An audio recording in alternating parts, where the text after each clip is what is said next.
অন্তর্বর্তীকালীন সরকারের প্রধান উপদেষ্টা প্রফেসর ডক্টর মোহাম্মদ ইউনূসের নেতৃত্বে অন্তর্বর্তীকালীন সরকার সেই ধ্বংসপ্রাপ্ত রাজনৈতিক অর্থনৈতিক কাঠামোকে নতুন করে গড়ে তোলার লক্ষ্যে সকল রাজনৈতিক দলের সঙ্গে আলোচনা করে রাষ্ট্র ব্যবস্থা সংস্কারের কাজ শুরু করেন।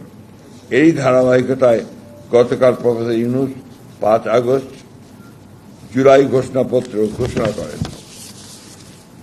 বিএনপি এই ঘোষণাপত্রকে স্বাগত জানাচ্ছে। বিএনপি বিশ্বাস করে এই ঘোষণাপত্রে রাজনৈতিক দলগুলো যে অঙ্গীকার করেছে তা পালনের মধ্য দিয়ে এক নতুন গণতান্ত্রিক বাংলাদেশে রূপান্তরের কাজ শুরু হবে। সুযোগ সৃষ্টি হবে এক সাম্য, মানবিক মূল্যবোধ ও ন্যায় বিচারের ভিত্তিতে সত্যিকারের প্রগতিশীল সমৃদ্ধ বাংলাদেশ নির্মাণের প্রক্রিয়া। বিএনপি যে সকল রাজনৈতিক দল, ছাত্র, কৃষক, শ্রমিক সহ সকল স্তরের জনগণ এই সংগ্রামে অংশ নিয়েছেন, শহীদ হয়েছেন, আহত হয়েছেন, পঙ্গু হয়েছেন, তাদের জানাচ্ছে আন্তরিক কৃতজ্ঞতা, ধন্যবাদ এবং অভিনন্দন। প্রিয় সাংবাদিক ভাই ও বোনেরা, লন্ডনে বিএনপির ভারপ্রাপ্ত চেয়ারম্যান জনাব তারেক রহমান ও প্রধান উপদেষ্টা প্রফেসর ডক্টর ইউনূসের বৈঠকের মাধ্যমে নির্বাচনের সময় 2026-এর ফেব্রুয়ারি মাসে যে ঘোষণা করা হয়েছে তাকে স্বাগত জানাচ্ছে। RICL TMX, যুগের পর যুগ স্থাপনা থাকে মজবুত।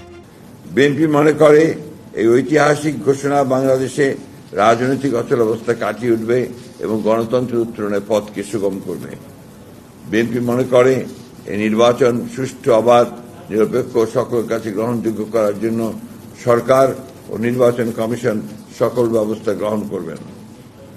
বিএনপি এই নির্বাচনকে সফল করে গণতন্ত্রকে প্রাতিষ্ঠানিক রূপ দেওয়া এবং একটি কার্যকরী জাতীয় সংসদ গঠনের জন্য সকল রাজনৈতিক দল ও জনগণের প্রতি উদাত্ত আহ্বান জানাচ্ছে।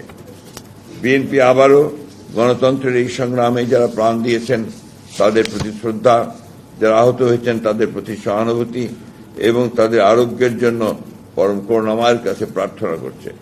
শহীদদের পরিবারের পুনর্বাসন, সুচিকিৎসা ব্যবস্থা গ্রহণের জন্য সরকারের প্রতি আহ্বান জানাচ্ছে। বিএনপি দীর্ঘ 8 বৎসর গণতান্ত্রিক আন্দোলনে সফলতার সঙ্গে নেতৃত্ব দেওয়ার জন্য জনাব তারেক রহমানকে আন্তরিক ধন্যবাদ ও কৃতজ্ঞতা জানাচ্ছে। বিএনপি 1 বছরে অনেক প্রতিকূলতা সত্ত্বেও গণতন্ত্রের পথকে সুগম করার উদ্যোগের ও প্রয়োজনীয় ব্যবস্থা গ্রহণের জন্য অন্তর্বর্তী সরকারের প্রধান প্রফেসর ডক্টর ইউনূস, উপদেষ্টা মণ্ডলীর সদস্য এবং সংশ্লিষ্ট সকলকে যারা এই প্রক্রিয়ার সঙ্গে সম্পৃক্ত তাদের আন্তরিক ধন্যবাদ জানাচ্ছে এবং প্রত্যাশা করছে অতি দ্রুত রাষ্ট্র কাঠামো সংস্কারের বাকি কাজগুলো সম্পন্ন হবে।